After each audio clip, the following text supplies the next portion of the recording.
अस्सलाम वालेकुम नाजरीन, काम की बात के साथ हामिद खान अल-मशरिकी। नाजरीन, मैंने तो पहले ही कह दिया था कि जी ये फैसला जो है महफूज होगा और 24 घंटों के बाद आएगा। तो ऐसा ही हो रहा है। कल सुबह फैसला आने का कभी इम्कान है। और जो कुछ आज हुआ सुप्रीम कोर्ट में, सब आप सब देख चुके हैं, जान चुके हैं कि तमाम तरह के बेंच पे भी एतराज़ किए गए, और जो पिछली 1 मार्च की जजमेंट है उसके हवाले से भी एतराज़ किए गए। इरफान कादर साहब के हवाले से बहुत सारी बातें आ रही कि जिन्होंने बड़ी खुल के बात की, शायद उन्होंने चीफ जस्टिस के साथ कुछ रूड होकर बात की, तल्ख होकर बात की। मैं इरफान कादर साहब से मुलाकात है मेरी, मैं जानता हूँ कि उनका अंदाज ऐसा ही है, लेकिन वो भी कानून के दायरे में रहकर ही बात करते हैं। इसी तरह बाकी सब वकुला की भी कोशिश थी कि उनका मौक़िफ़ सुना जाए और समझा जाए। अदालत ने फैसला जो महफूज किया है उसमें चीफ जस्टिस उमर अता बंदियाल ने कुछ इशारे तो दे दिए हैं, या कुछ वही बात है जो मैंने भी कहा कि लग रहा था कि ऐसा फैसला शायद लाने की कोशिश की जाए कि सबको राज़ी कर लिया जाए, तो फिर वो फैसले नहीं होते, कंप्रोमाइज़ होता है। सो देखना ये है कि क्या फैसला आता है या कंप्रोमाइज़ आता है, ये हमें पता चल जाएगा। लेकिन मुझे जो उसके बाद के 2-3 घंटों की डेवलपमेंट है, जिस तरह काजी फायज़ ईसा साहब ने एक फौरी तौर पे लेटर लिख दिया, और लेटर को इस्टेब्लिशमेंट सेक्रेटरी को भी और उनको भी लिखा कि जी आप रजिस्ट्रार सुप्रीम कोर्ट की खिदमात फौरी तौर पर वापस ले लें और उनको हटा दें ओहदे से। और दूसरी जानिब सुप्रीम कोर्ट में जो चीफ जस्टिस हैं उनको भी लेटर लिख दिया और क्वेश्चन कर दी चीज़ें। ऐसे लग रहा है कि कहीं ना कहीं चीफ जस्टिस साहब को वक्त से पहले सुबुकदोश करने की तैयारी हो रही है। अगर फैसला उनके ख़िलाफ़ आया तो बहुत ज़्यादा चांसेस हैं कि हुकूमत जो है वो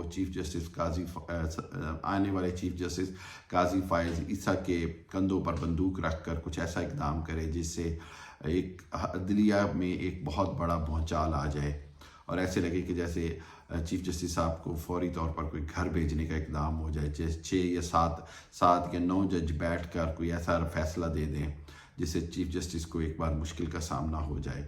और इस तरह की भी इतलात आ रही हैं, लेकिन ये बहुत ख़तरनाक सूरत हाल होगी। और अदलिया की इतनी वाज़ेह तकसीम एक बार फिर ना सिर्फ मुल्क में बहरानी कैफियत लाएगी, बल्कि इसके साथ साथ मैं कहूँगा कि मुस्लिम लीग नवाज़ के वोट बैंक को और ख़राब करेगी, और एक नया धब्बा इनके ऊपर लगेगा कि जी इन्होंने एक बार फिर 97 वाली तारीख दोहराई है। देखें आवाम की हालत, देखें आवाम में महंगाई, बेरोज़गारी, कसम पुरसी, इस सब हालात के बावजूद आवाम जो हैं वो इलेक्शन को या वोट को देने को अपना हक समझते हैं, और अभी तक कानून को कोई हाथ में नहीं ले रहा। तो खुदारा कानून से खिलवाड़ ना करें जब कोई कानून हाथ में नहीं ले रहा। बाकी रहेगी बात ये कि फ़ैसला क्या आएगा, तो मेरा ख्याल है कि फ़ैसला, अभी भी मेरा ख्याल यही है कि फ़ैसला दो टोक आएगा, कंप्रोमाइज़ नहीं आएगा। बल्कि फ़ैसले में हुकूमत को शायद 30 अप्रैल की जगह कोई 10-15 दिन और ऊपर दे दी जाए, लेकिन इलेक्शन शेड्यूल का पूरा ऐलान किया जाएगा।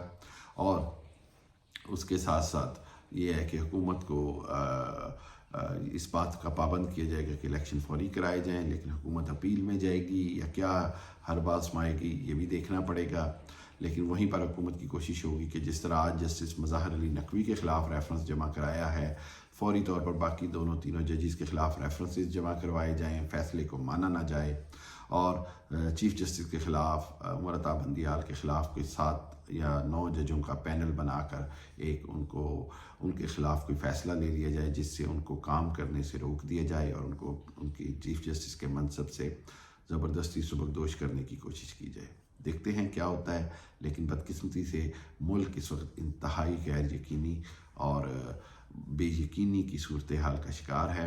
अल्लाह ताला पाकिस्तान की हिफाजत करे और तमाम फ़ैसला साज लोगों, इदारों, क़ुव्वतों को पाकिस्तान की बेहतरी के लिए फ़ैसला करने की क़ुव्वत अता फ़रमाए, वरना पाकिस्तान किसी मज़ीद अनारकी, किसी मज़ीद बदअमनी और किसी मज़ीद माशी बदहाली का मुतहम्मिल नहीं हो सकता।